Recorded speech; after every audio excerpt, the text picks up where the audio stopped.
I just wanted to say something before I move on. See, you guys are in your,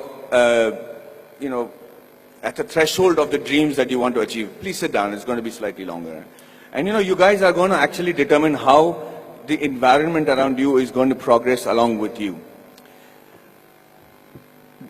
You must know that at no point in your life is something impossible. At no point.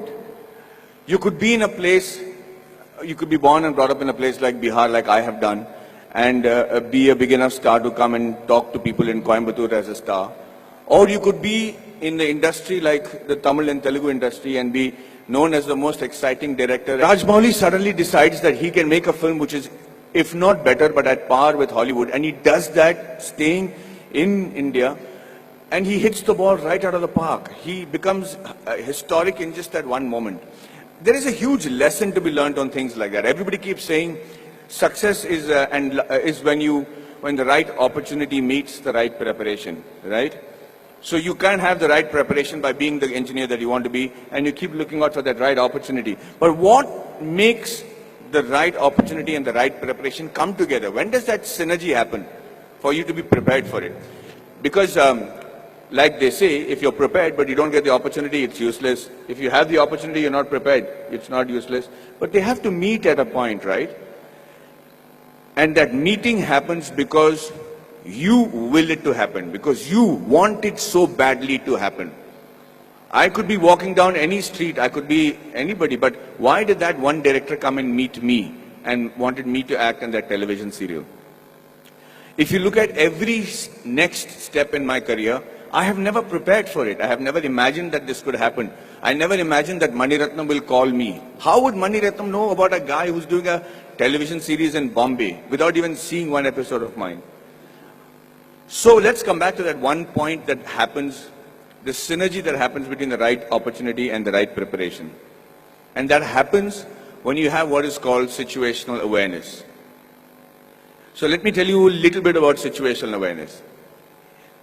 Situational awareness is when, as in the army, they say you're completely aware of what is happening around you at all times. So, as I was saying, the situational awareness happens when you're completely aware of everything that is going around you at all times. And you should be able to do that. When we are in the army, and if you're walking down the ground, parade ground, anybody who's involved with the defense will know what I'm saying is the truth.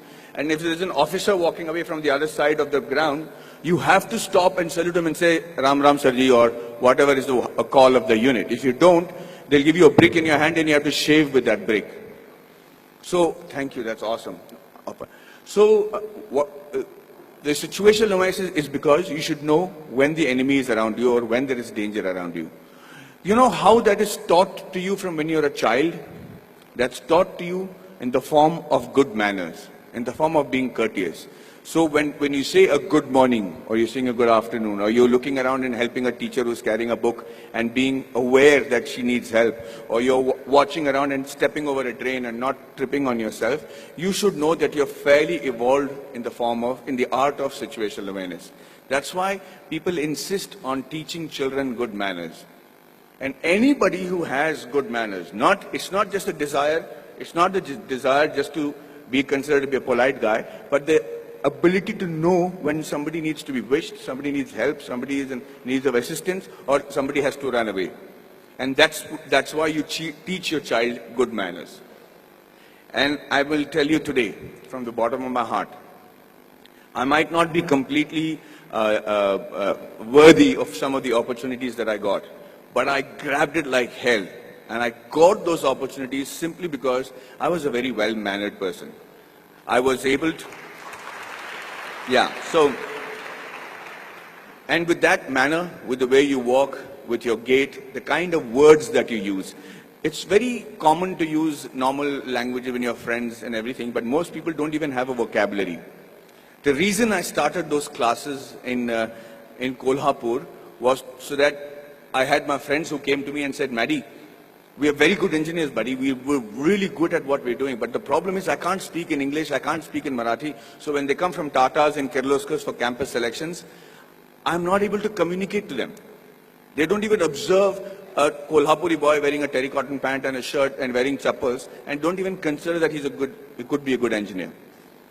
So when I said the fault lies with you guys, he says, you have to break the clutter. Nobody's going to come and say, hey, you know what, maybe you're a good engineer, let me give you a shot. You have to be noticed in that very first instant. And for two reasons. One is that either you should know what is a good profession for you. If you're not able to make an impression, then quickly change it. This is not the be-all and end-all. The engineering or whichever subject that you choose to major in when you're in college does not literally have to be your lifelong profession. But give it a shot. At least know if that is a profession that you really want to pursue and excel in, because that's the only way you'll survive, is if you excel in it. If you excel in it to such an extent that you think, sleep, dream, eat, breathe that particular job. And I do that with acting. And I'm telling you, I do not know what else. I would have been a really bad soldier because I think I'm a really good actor. I'm involved completely, 100% of the time. I'm doing research. If I have free time, I'm going to YouTube and finding out what is a different method of acting. I just do that with a passion. If you're not doing that for your profession, know that you're in a secondary profession. Know that you're doing something which the Lord has not made you to achieve glory in. So you have to give it that shot. Now, what I'm trying to tell you is that Kolhapuri friends of mine who then came to me and I said, okay, let's try and see if we can change that. So at 5 o'clock in the morning, they would come to my room, we'll go to the terrace, and I started teaching them how to present themselves in the interview. Things that I had the good fortune of doing because I had many interviews and many group discussions to attend. And then I started with basic things on how to shake hands, how to look somebody in the eye and speak. How do you introduce yourself? How do you shake hands with a lady as opposed to a man? How do you speak on a phone? What is dining table etiquettes? What's telephone etiquettes? When do you use a shrimp fork or a salad fork or people might think I don't require that. I'm never going to work on those things. I'm doing my father's business. But you never know. That is the preparation that you make to make that quantum leap in your careers. These are basic things. You have to know that. You have to know how to dress correctly. You have to know if you have body odor.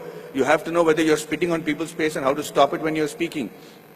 If you don't do these things, ladies and gentlemen, you will be in an average life, doing an average job and living an average life. Having said that, I'm not saying that is wrong. That could be your calling. My father is very happy living that sort of a life because they don't live in extremes.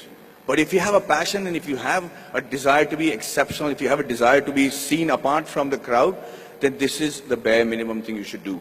So when these guys went for the interview the next time in Kolhapur, I made it a point to call the Tatas and say, hey, you know what is wrong? Because I am from Jamshedpur, from the Tata Steel town. I knew the officers, I knew the senior gentlemen.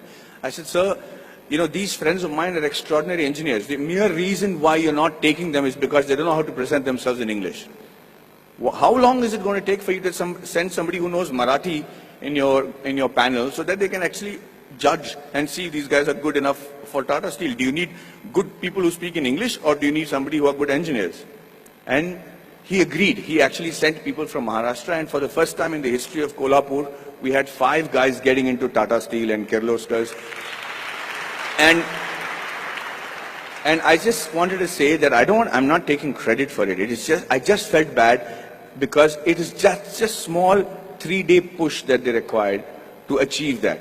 So when they were interviewed, they said 4 years of learning engineering one side, and those 3 days with Maddie, we became engineers and successful today because of those 3 days. And what I am teaching you is nothing extraordinary. It is simple stuff. It's the norms. It's the way of the world.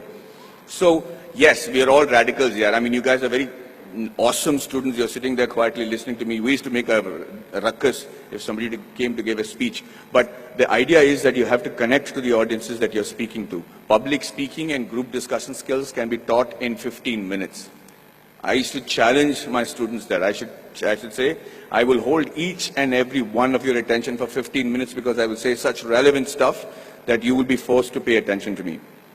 And that's how you make an impression. That's how you break the clutter. That's how you get seen in this world, and that's how you can achieve glory for yourself and this wonderful nation that you're part of.